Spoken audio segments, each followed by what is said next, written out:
ejìrìn làgbẹ̀ fi kíyìn lóko. Ewé ejìrìn lélẹ̀ torí pé nínú àwọn oògùn àdáyébá táwọn bàbá wa máa ń lò nínú ẹ̀ ní ewé ejìrìn wà. Ìdí tí Yorùbá fi máa ń ní ejìrìn làgbẹ̀ fi kíyìn lóko òun ni pé àgbẹ̀ kan ò ní lọ oko kó wá rí ejìrìn lóko kó ro mọ́ oko. Àgbẹ̀ ò kí ń ro ejìrìn, wọ́n máa ń dá ejìrìn sínú oko wọn ni torí pé òun làgbẹ̀ fi máa ń kíyìn lóko. Nígbà tágbẹ̀ ò bá ṣe tán tó bá fẹ́ lọ wẹ̀, ejìrìn ni wọ́n máa ń já, wọ́n á fi lọ wẹ̀. Wọ́n fi ní ejìrìn làgbẹ̀ fi kíyìn lóko. Ewé ejìrìn lélẹ̀ tí a bá wò ó nínú àwọn ìran ewé tọ́lọ́ máa ń lò sábàbí dáadáa fún oríṣiríṣi àìsàn, òun ni ewé ejìrìn wà. Kí la fẹ́ fi treat?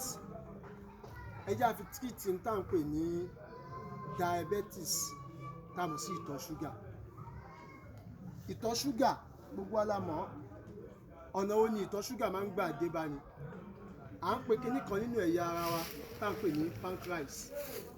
Téèyàn bá ní pancreas ẹ̀ tó bá ti tí àárẹ̀ bá ti mú, ọ̀tọ̀ ni low sugar, ọ̀tọ̀ ni high sugar. Tí pancreas èèyàn bá ti ní ààyè, tẹ́ ẹ bá fẹ́ wá treat ẹ̀, ká lo ejìrìn lásán, ejìrìn nìkan. Lọ́nà wo la lè gbà treat ẹ̀?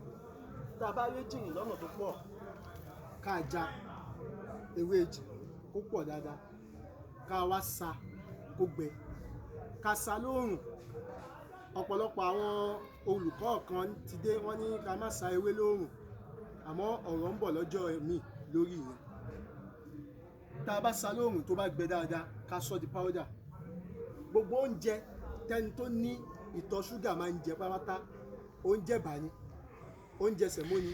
Torí pé gbogbo àwọn oúnjẹ tí wọ́n sọ fẹ́ni tó bá ní ìtọ̀ ṣúgà kó má jẹ, òun ni àwọn oúnjẹ tí mò ń kà, àwọn oúnjẹ carbohydrate. Gbogbo oúnjẹ tó bá ti wá fẹ́ jẹ kó máa apply ewé ejìrìn sínú ẹ̀. Kí ẹni tó bá ní diabetes lálẹ́ tá a wà lónìí, lálẹ́ kó sè é, kó wá so irú ewé yìí, kó sè mọ́ oúnjẹ, kó wá wo báwo lòun ṣe fẹ́ tọ̀. Á sùn torí pé àwọn ewé yìí gbàdìmú ni, kò ṣeé ṣe lágùnmu. Làwọn bàbá wa fi máa ń ní ewé gbàdìmú kò ṣeé ṣe lágùnmu. Àwọn ewé tó bá ti jẹ́ bálẹ̀ rẹ̀ tó jẹ́ onírun lára, àwọn bàbá wa wọn kì í ṣe lágùnmu. Wọn kì í ṣe èyí dà kẹ́ ẹ sè é lágbo, wọ́n ṣe kí ni, ọ̀hún kẹ́ ṣe kí ni, kẹ́ gún, wọn kì í fi ṣe àgbo. Bó ṣe wà yìí, tá a bá dà mọ́ oúnjẹ, èyíkéyìí oúnjẹ tá a máa ń jẹ dáadáa, pẹ̀lú ògo lọ́dọ̀ Ọlọ́run máa ń gbé sábàbí fún diabetes. Tá a bá fẹ́ sè é lágbo, ewé ejìrìn rèé lọ́wọ́ mi, ewé guava lélẹ̀ tó wà lẹ́gbẹ̀ẹ́ rẹ̀. Tá a bá rí, torí pé ìran méjèèjì ìran asẹ́ ni wọ́n sì máa ń sẹ̀ nǹkan ni. Tó bá jẹ́ sípà alágbo ni, bí ọba ti rí orí ewé ejìrìn, o sì rí ewé guava yìí pẹ̀lú rẹ̀, pẹ̀lú ògo lọ́dọ̀ Ọlọ́run. Tó bá lè ṣe ewé guava yìí náà ní àgúnmu bá ṣe ṣe lè, ká dá méjèèjì pọ̀, ká máa pò mọ́ oúnjẹ, pẹ̀lú ògo lọ́dọ̀ Ọlọ́run. Ẹni tó bá ní diabetes yóò lọ. Tí ò bá rí méjèèjì, tó bá ṣe lọ́tọ̀, tó bá ṣe eléyìí lágbo, kó ṣe kan ní èyí tó máa sè mọ́ oúnjẹ, pẹ̀lú ògo lọ́dọ̀ Ọlọ́run. Ọlọ́run máa ń lò sábàbí dáadáa.